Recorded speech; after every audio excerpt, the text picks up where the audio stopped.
자, 여러분 시험 공부 열심히 하고 있을까요? 이제 6월 모의고사도 끝났고 진짜 본격적으로 또 내신 기간이 다가오고 있죠. 고1도 그렇고 고2도 그렇고 고3도 그렇고 문법이 많이 등장하는 시기입니다. 우리 고1 친구들은 이번 파트에서 피동, 사동, 높임, 시간, 부정, 인용 이런 쪽을 이제 공부를 하게 될 거고, 그리고 화법과 언어를 지금 시험을 보고 있는 2학년 친구들도 아마 비슷하게 문장편이 시험범위에 들어갈 겁니다. 마찬가지로 고3 친구들 중에서도 지금 엄매를 하고 있는 친구들이 있죠. 이 친구들은 또 이번 파트에 문장편이 주요하게 등장할 거니까 쌤이 저번 시간부터 높임 시간 정리했고, 오늘 이제 피동사동을 정리를 해주려고 합니다. 이 범위는요, 내신뿐만 아니라 수능 문법까지 가는 거니까 여러분들이 잘 정리해야 되고, 사실 매우 어렵다고 여겨지는 파트입니다. 그래서 이거는 높임 시간하고는 좀 비교가 안 될 정도로 여러분들이 좀 세심하게 정리해야 되는 파트니까 쌤이 오늘 딱 그 어려운 부분들 한번 공략해서 정리를 해주도록 하겠습니다. 자, 여러분 보면요, 피동과 사동이랑 쌤이 좀 미리 정리를 해놨죠. 저번에 보니까 쌤이 뭔가 좀 예쁘게 써주려고 하다 보니까 스스로 너무 거기에 함몰되는 경향이 좀 있는 것 같아서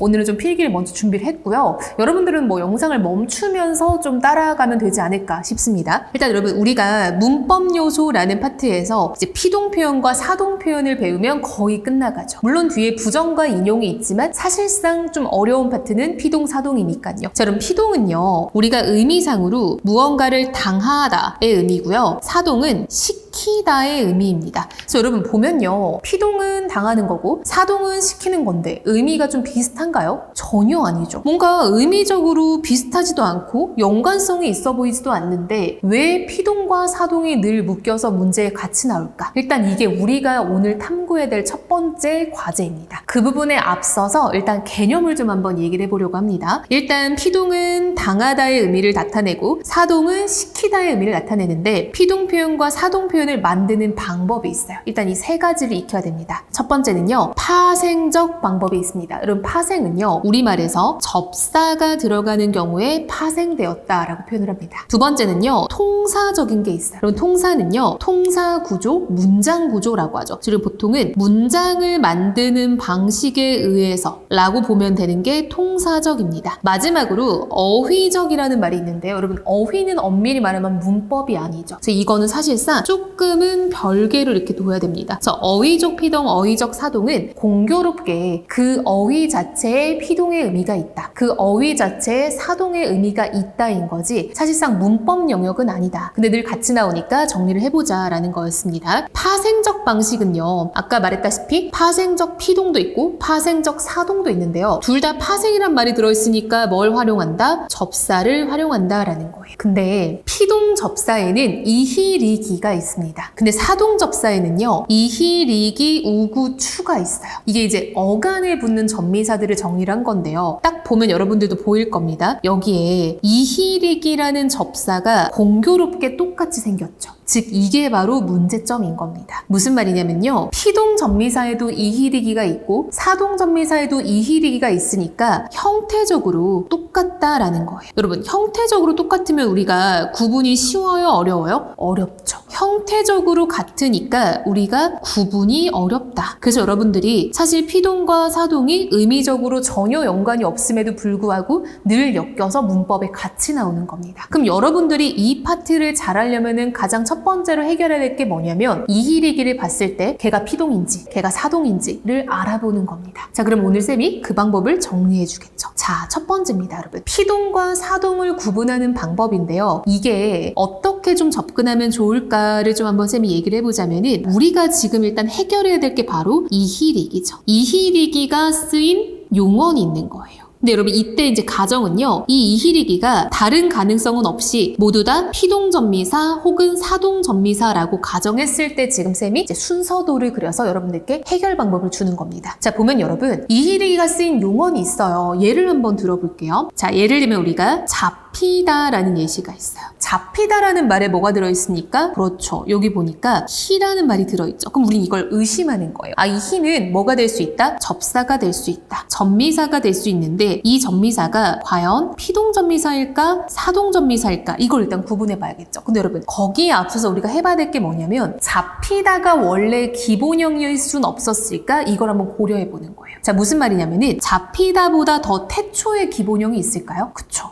잡다가 있죠. 아, 그럼 얘는 잡다에서 희가 붙어서 파생된 게 맞구나. 근데 이제 두 번째 과제는 얘가 피동일까 사동일까 이걸 한번 알아보자라는 거죠. 우리가 첫 번째로 할 수 있는 게 뭐냐면요. 목적어의 유무입니다. 자, 이게 왜 중요하냐면요. 목적어가 사동 표현에는 무조건 있어야 돼요. 따라서 목적어가 없는데 쓰이는 어떤 이희리기는 사동이 될 수 없다라는 겁니다. 따라서 목적어가 없어. 그럼 걔는 무조건 피동이 되는 거죠. 자, 근데 목적어가 있어. 그럼 여러분 무조건 사동일까요? 그건 아닌 거예요. 자, 그럼 우리가 첫 번째 조건은요. 목적어의 유무에 따라 일단 목적어가 없으면 사동이 안 된다. 이게 중요한 겁니다. 적어볼까요? 목적어가 없으면 일단 사동은 안 돼요. 그러니까 우리는 두 번째 가능성이 목적어가 있는 피동이거나 목적어 가지고 있는 사동이거나 둘 중 하나인 거죠. 자, 내려왔어요. 그럼 이제는 뭘 알아봐야 될까? 두 번째 방법은 바로 이겁니다. 우리가 아까 피동과 사동을 만드는 방법이 있었는데요. 그때 우리가 좀 중점적으로 봤던 게 뭐냐면 파생적 방식이 있고 통사적 방식이 있다라고 했었어요. 근데 피동과 사동이 헷갈리는 모든 기본적인 문제는 다 어디서 출발하는 거예요? 이희리기라는 접사가 똑같기 때문에 생기는 문제인 거예요. 그럼 여러분 똑같아서 헷갈리면 똑같은 걸 안 쓰면 되겠네? 맞죠? 그럼 이게 우리가 파생적 방법이 아니라 통사적 방법으로 치환을 한번 해서 보자라는 거예요. 자, 그럼 우리가 통사적으로 피동과 사동을 어떻게 만드는지 피동을 만드는 방법과 사동을 만드는 방법을 간단히 볼게요. 피동은요.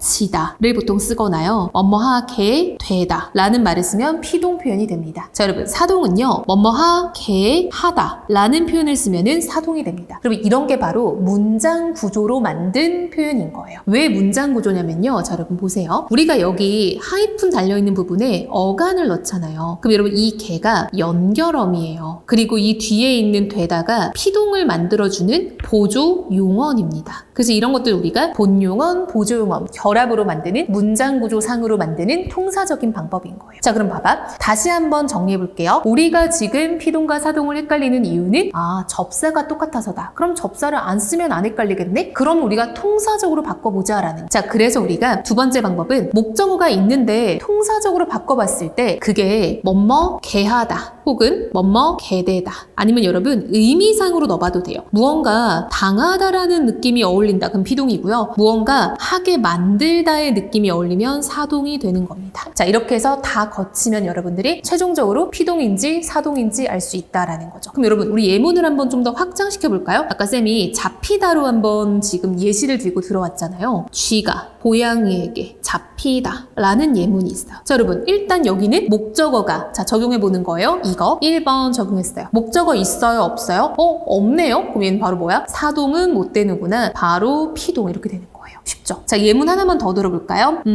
내가 개에게 팔을 물리다 라는 말이 있어요. 자, 여러분 물리다 우리 한번 점검해 볼까요? 자, 물리다라는 말보다 태초의 기본형은 있을까? 있죠. 물다 라는 말이 있네요. 그럼 우리가 이 니는 결합한 접사가 확실하구나. 근데 이때 이 접사가 뭐 아니면 뭐일 수 있다? 피동일 수도 있고 사동일 수도 있겠네? 그럼 헷갈리면 뭐 해본다? 바로 이 순서도 때려 넣는 겁니다. 첫 번째 목적어 있네요. 그럼 얘는 목적어가 있으니까 1번을 통과했어요. 그럼 두 번째로 가야겠죠. 자, 여러분 통사적으로 바꿔볼게요. 피동 버전, 사동 버전 다 바꿔봅시다. 자, 여러분 물리다를 피동 버전으로 바꾸면 지다 이런 말인 거죠. 자, 그 다음에 사동 버전으로 바꾸면은 물게 하다인 거죠. 자, 여러분 뭐가 어울려요? 내가 개에게 팔을 물어지다 이상하죠. 근데 이걸 약간 물림 당하다라고 생각해볼까요? 물림을 당했다, 물리게 되다 이런 느낌. 근데 물리게 되다는 이중피동이니까 쓰면 안 돼요, 그쵸? 자, 물림을 당했다는 의미니까 얘는 좀 약간 어울리네요. 근데 여러분 물게 하다는 내가 물게 시켰다의 의미인 거죠.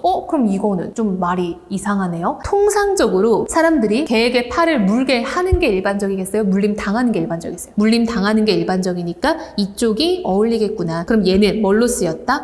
피동으로 쓰였다. 특이하게 목적어가 있는 피동으로 쓰였다라는 거예요. 여기서 여러분들이 한 번 더 기억해야 될 게 뭐냐면요. 자, 이거 쌤이 빨간색으로 쓴 게 되게 중요하거든요. 목적어가 없으면 일단 사동이 안 돼요. 자, 두 번째 목적어가 있는 피동 표현이 있습니다. 이거 가능합니다. 그러나 일반적이진 않아요. 보통 피동 표현은 목적어가 없는 경우가 대부분이어서 대체적으로 시험에 돌고 도는 예문이 한 5문장 정도가 있어요. 근데 내가 걔에게 팔을 물리다 외에는 조금씩 어색한 면이 없지 않아 있어요. 예를 들면 또 자주 나오는 예문이 뭐가 있냐면요. 내가 모기에게 피를 빨리다. 이런 말이 있어요. 이것도 좀 약간 어색하죠. 피동은 피동인데 좀 어색하다는 거죠. 그래서 우리가 목적어가 있는 피동은 흔치는 않다. 그러나 있을 수 있다. 이걸 정리하면 됩니다. 목적어가 없으면 사동은 무조건 안 돼요. 근데 목적어가 있는 피동은 가능하다. 다만 흔하지는 않다. 이렇게 보면 됩니다. 오케이. 그럼 우리가 피동과 사동 구분은 일단 해결이 됐죠. 자, 두 번째. 피동, 사동 파트의 킬러입니다. 여러분 이거 완전 킬러예요. 이중 피동을 우리가 어떻게 해결할 것인가. 이게 포인트입니다. 자, 여러분 일단 이중 피동은요. 비문이에요. 문법적으로 잘못됐습니다. 따라서 교정이 필요해요. 비문은 잘못된 표현이니까 바꿔야 합니다. 이중 피동은 보통 어떻게 이중 피동이 되냐면요. 이중 피동이 되는 경우는 이런 경우입니다. 파생적 피동을 썼는데요. 통사적 피동도 같이 쓰는 경우입니다. 두 개가 중첩된 거예요. 그래서 여러분 피동이 한 번 들어갔고 두 번 들어갔네 이중이다. 그럼 얘는 비문이니까 쓰면 안 되는 표현이다 라는 거예요. 자, 근데 여러분 쌤이 지금 밑에다 예시를 좀 적어놨는데 일단 조금 더 설명을 좀 더 해줄게요. 우리가 파생적 피동을 만드는 방식은 뭐였다? 기억해야 됩니다. 파생은 접사로 만드는 겁니다. 그럼 여러분 피동을 만드는 접사는 4가지 있다 했죠. 용언에 붙는 접사만 얘기하는 거예요. 명사에 붙는 접사도 있습니다. 피동을 만드는 접사는요. 이, 히, 리, 기 이렇게 4가지의 접사가 있습니다. 통사적인 피동을 만드는 건요. 아, 어, 지다 혹은 뭐뭐 배, 되다가 되겠죠. 자, 그럼 그랬을 때 이히리기와 어지다를 같이 쓰는 경우가 있는데요. 심지어는 그게 축약이 되기까지 하는 거예요. 옛날 말로는 우리가 축약이라고 요즘엔 반모음 교체라고 하는데 자, 여러분 이어지다 빨리 발음하면 어떻게 돼요? 여지다죠. 히어지다 빨리 발음하면 혀지다가 되죠. 리어지다 려지다가 되죠. 기어지다 버지다가 되죠. 공통적으로 어떤 형태가 나오냐면요. 여지다의 형태가 나오는 게 보통 이중피동으로 의심할 수 있는 겁니다. 물론 여기에는 이응이 들어갈 수도 있고 히읗이 들어갈 수도 있고 그 다음 리을이 들어갈 수도 있고 기역이 들어갈 수도 있겠죠. 근데 어쨌든 기본적인 형태가 여지다가 된다는 거예요. 자, 그럼 우리가 그래서 여지다라는 형태를 보면은 의심을 시작하는 겁니다. 자, 그래서 쌤이 한번 예시를 가져왔는데요. 잊혀지다로 한번 볼게요. 자, 여러분 보니까 금방 쌤이 말했던 여지다 형태가 보이죠. 그럼 일단 의심을 하면서 얘를 풀어보는 거예요. 아, 그럼 얘는 원래는 히어지다였겠구나 라고 풀 수 있겠죠. 자, 여러분 그런데 이 뒤에 있는 어지다는 명백히 뭡니까? 그렇지. 얘는 통사적 피동인 게 이미 정해져 있죠. 그럼 우리가 봐야 될 건 뭐냐면요. 과연 히라는 말이 접사인데 이 접사가 뭐 아니면 뭐다? 피동이거나 사동이거나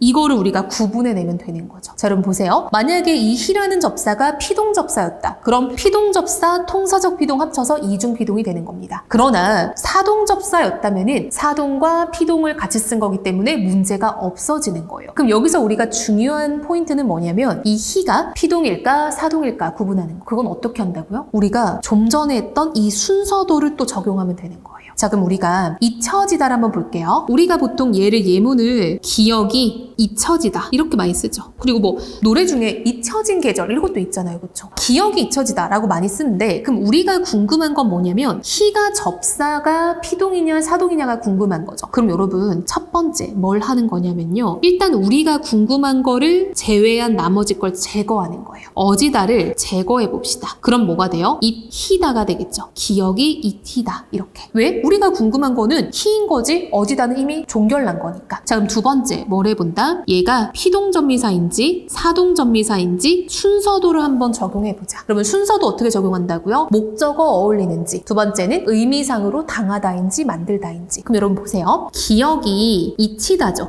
그럼 얘는 이미 목적어가 없잖아요. 목적어가 없으면 뭐다? 사동은 못 된다. 그럼 목적어 없으니까 빼박 얘는 뭐가 된 거예요? 피동 표현이 된 거예요. 아, 그러면 이 히가 피동을 만드는 피동 전미사였구나 라는 거 알 수 있겠죠. 피동 전미사 플러스 통사적 피동이 들어갔으니까 잊혀지다는 명백히 이중 피동이죠. 잘못됐네요. 그럼 얘는 비문인 겁니다. 자, 그럼 두 번째 파생적 사동에 통사적 피동이 결합할 수 있다는 거예요. 우리가 사동을 만드는 방식도 뭐 파생이 있고 통사가 있지만 일단은 전미사로 만들 때는 이히리기 우구추가 있는 거죠. 근데 여러분 우리의 지금 출발점은요 여지다 형태에서 온 거니까 우구추는 일단 빼고 들어가는 겁니다. 겁니다. 이희리기라는 사동접사와 그 다음 통사적 피동은 아어지다죠. 그 결과 또 새로운 어떤 말이 만들어졌네요. 벗겨지다 라는 말이 있어요. 자, 여러분 얘도 우리가 궁금한 건 뭐다? 일단 풀어봤을 때 벗기 어지다인데 어지다는 명백히 통사적 피동이니까 얘는 우리가 의심할 게 없고 두 번째 그럼 이 기가 과연 무엇일까? 이걸 우리가 봐야겠죠. 자, 이 기가 피동접사일까 사동접사일까? 이걸 우리가 살펴보는 게 또 중요해지겠네요. 그럼 얘가 피동일까 사동일까? 또 뭐 해보는 거예요? 예문으로 한번 또 접근하는 겁니다. 벗겨지다로 볼까요? 벗겨지다의 경우도 여러분 보니까 얘도 여지다의 형태가 있으니까 한번 풀어볼게요. 벗기 어지다 이렇게 되겠죠. 자, 여러분 근데 여기서 우리가 일단은 종결이 난 거는 어지다가 통사적 피동이다 라는 건 종결이 났죠. 그럼 우리가 궁금한 건 뭐다? 이 기가 접사인데 얘가 피동접사일까 사동접사일까? 이게 궁금한 거죠. 자, 그럼 이것도 그럼 한번 예문을 만들고 들어가 보면 되겠네요. 자, 예를 들었을 때 양말이 벗겨지다 라는 말을 쓸 수 있겠죠. 자, 여러분 근데 여기서 우리가 일단은 아까와 마찬가지로 이미 종결이 난 통사적 피동인 어지다는 제외를 하는 겁니다. 그럼 어떻게 돼요? 벗기다가 되는 거죠. 그럼 두 번째 이 벗기다의 기가 과연 피동일까 사동일까? 이걸 한번 살펴보면 되겠죠. 그럼 여러분 봐봐. 벗기다를 놓고 예문을 설정하는 거예요. 무슨 말이냐면요. 얘가 양말이 벗기다가 어울려요? 양말을 벗기다가 어울려요? 그렇죠. 아래가 어울린다라는 게 보이죠. 양말을 벗기다가 어울리고 그때 이 양말은 바로 뭡니까? 목적어죠. 두 번째, 이게 벗기다라는 말을 썼을 때 당하다가 지금 표현돼요? 아니면 뭐뭐하게 만들다가 표현돼요? 양말을 벗기다가 우리가 사동의 의미가 만들어진 거죠. 양말을 벗게 하다인 거죠. 그래서 우리가 양말을 벗기다라는 이 목적어가 있고 만들다라는 의미가 어울리니까 얘는 사동 표현이 되는 거죠. 그럼 여러분 이 경우에는 피동접사가 아니라 사동접사였구나라는 거. 그럼 얘는 사동접사에 통제적 피동이 들어갔으니까 얘는 문제가 없는 말이었구나라는 걸 알 수 있다는 거예요. 여러분 여기서 조금 헷갈릴 수 있는데 주어와 목적어를 놓고 봤을 때 무엇이 어울리는지를 보고 의미상으로 보는 거예요. 양말이 벗기다. 이거 안 어울리잖아요. 그쵸? 만약에 얘가 피동 표현이었으면 그렇게 될 건데. 그쵸? 자, 이어서 우리가 이제 마지막으로 세 번째 경우는 뭐가 있냐면요. 어간의 일부 혹은 통사적 피동이 함께하는 경우 이게 있다는 거예요. 무슨 말이냐면요. 어간의 일부라는 건요. 공교롭게 그 어간에 이희리기라는 어떤 그런 말들이 들어있었던 거예요. 자, 그리고 통사적 피동은 뭐뭐 어지다라는 말인 거죠. 여러분 그랬을 때 얘는 버려지다로 한번 예시를 볼까요? 자, 버려지다는 여러분 우리가 풀었으면은 버리어지다죠. 자, 그랬는데 여기에 어지다는 이미 통사적 피동이죠. 이 버리라는 말에 리를 우리가 딱 의심을 한 거예요. 여러분들이 이희리기에 너무 익숙해지다 보니까 아 접사네 하고 달려들었는데 사실 접사가 아니었던 거죠. 왜? 얘는요 기본형이 버리다였던 거예요. 버리다에서 어간이 어디까지다? 버리까지. 그럼 얘는 공교롭게 어간에 이희리기가 들어있었던 경우가 된다라는 거죠. 그럼 이 경우에는 우리가 피동사동 구분법까지 갈 필요가 전혀 없었다는 거죠. 왜요? 얘는 그냥 어간의 일부니까. 이렇게 판별을 하는 겁니다. 쉽지는 않아요. 그쵸? 이게 좀 약간 생각을 많이 해야 되고 그래서 뭐 시험 기간에 차라리 외우겠다 하는 친구들도 있는데 일단은 원리를 좀 이해해보자라는 겁니다. 여러분들이 피동과 사동이 뭔지 명확히 구분하고 왜 헷갈리냐? 이희리기라는 접사 때문에 헷갈린다. 그랬을 때 사동은 목적어가 무조건 있어야 된다. 그 다음 피동은 목적어가 없어도 성립된다. 이 원칙을 가지고 하나하나 의미 대조를 해보는 거예요. 피동은 당하다, 사동은 시키다. 이것들을 계속 해봄으로써 계속 데이터를 쌓아나간다라고 보면 좋을 것 같아요. 일단 여기까지 하면은 피동사동에서 큰 산은 넘은 겁니다. 자, 그럼 여러분 큰 산을 넘었으니까 이제 좀 작은 산도 한번 봐야겠죠. 여기는 좀 빠르게 보면 되는 건데요. 교재인데요. 자, 여러분들이 또 이제 피동사동에서 늘상 나오는 문제들이 이런 겁니다. 대응되는 능동문이 없는 피동문들이 있어요. 예문도 거의 똑같아요. 이 정도에서 거의 나오거든요. 자, 만약에 뭐야 이건 무슨 문제지? 하는 친구들은 영상을 멈추고 빨리 적어놓으면 좋을 것 같고요. 또 하나 있습니다. 대응되는 주동문이 없는 경우들이 있어요. 무슨 말이냐면 여러분 이삿짐을 옮기다. 얘를 원래 주동으로 돌리면은 어떻게 하는 거야? 이삿짐이 옮다? 혼자서 옮는 게 아니잖아요. 그럼 얼마나 좋겠어요. 그쵸? 진실을 숨기다. 이것도 여러분 원래 주동문이 진실이 숨다 였진 않을 거 아닙니까? 그다음 진실을 밝히다. 이것도 마찬가지예요. 자, 이런 것들이 대응되는 주동문이 없는 그냥 사동문으로 굳어진 것들이다. 이런 것들은 좀 체크하면 좋을 것 같고요. 또 여러분들이 사동에서 하나만 더 체크하면 좋을 게 간접사동과 직접사동이 있어요. 직접사동은요. 내가 그 행위에 가담해서 그 행위를 하게 하는 거고요. 간접사동은 상황만 조성하는 겁니다. 예를 들어 볼게요. 아버지께서 편식하는 아이에게 브로콜리를 먹였다 라는 말이 있어요. 그러면 이거를 우리가 이 먹였다가 사동 표현이거든요. 얘를 어떻게 해석해야 될까 하면은 두 가지 그림이 떠올려야 돼요. 첫 첫 번째는요. 아버지가 젓가락으로 집어서 직접 아이 입에 넣어주는 그림도 떠올라야 되고요. 두 번째는 아기가 브로콜리를 안 먹는 거예요. 그래서 맨날 브로콜리를 막 쪼사. 그래서 그거를 밥에다 숨겨. 그래도 먹이는 거죠. 근데 떠먹는 건 아기잖아요. 근데 이 아빠는 먹게끔 상황을 조성한 거죠. 이런 건 우리가 간접사동이라고 합니다. 따라서 여기서 정리해야 될 게 뭐냐면요. 먹였다에 지금 사동전미사 이가 들어있죠.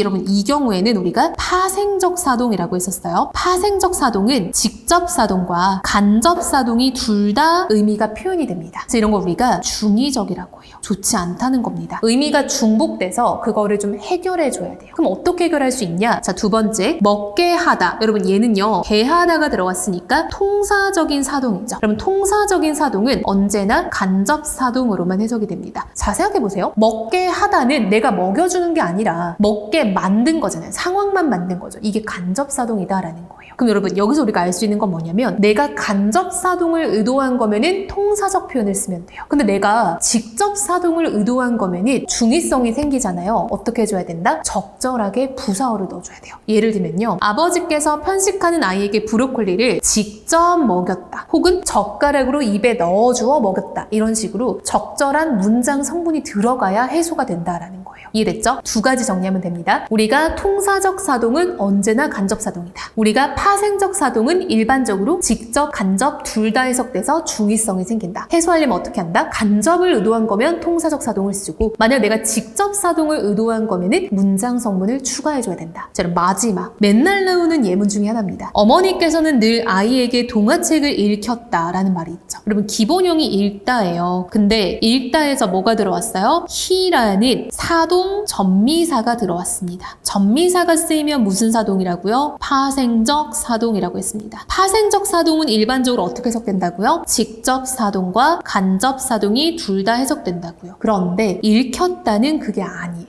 왜 그러냐? 어머니께서 아이에게 동화책을 읽혔다라고 했을 때 내가 그 아이에게 책을 읽게 직접적으로 만들 수 있습니까? 안 되죠. 먹이는 건 입에 넣어줄 수 있는데 읽히는 거는 내가 그 아이의 구강 구조를 만들 수가 없다는 거죠. 좋은 위치를 만들어줄 수가 없잖아요. 그래서 이거는 아이에게 읽게 만드는 상황만 조성이 가능한 거지 직접적으로는 개입이 어렵다는 거예요. 그래서 우리가 파생적 사동은 직접, 간접 둘 다 되는데 읽히다의 경우에는 직접이 안 되고 간접만 된다. 특수하죠? 그러니까 맨날 문제에 나오는 겁니다. 그래서 이게 아무리 부모님이 책을 읽히려고 노력해도 소용이 없는 거예요. 여러분들이 간접 사동만 가능한 거니까. 여기까지가 시험에 많이 나오는 포인트니까 잘 정리해두고 이번 어려운 피동사동 파트도 해결을 잘 해나가면 좋을 것 같습니다. 자, 여러분 이것도 필기도 그냥 캡처 떠서 쓰지 말고 여러분들이 한 번씩 써보면서 내가 이해가 안 되는 부분이 어딘지를 한번 구분해봐야 될 거 아니에요? 그러면서 내 것을 만들면은 정말 수능날까지 가져갈 수 있으니까 문법을 잘 정리하도록 합시다. 특히 요즘 평가원 엄매는 많이 어렵잖아요. 그래서 우리 고3 친구들 중에서 엄매를 끝까지 할 친구들은 정말 여름방학이 마지막 기회다라는 생각으로 나에게 부족했던 개념을 잘 채우기 바랍니다. 6평은요 너무 문법이 쉬웠어요. 그래서 우리 고3 친구들이 6평 문법 5개 다 맞았다고 안도하지 말고 조금 더 개념을 정밀하게 채워서 수능날 엄매에서 시간 단축 잘하고 문학 독서까지 잘 풀면 좋을 것 같습니다.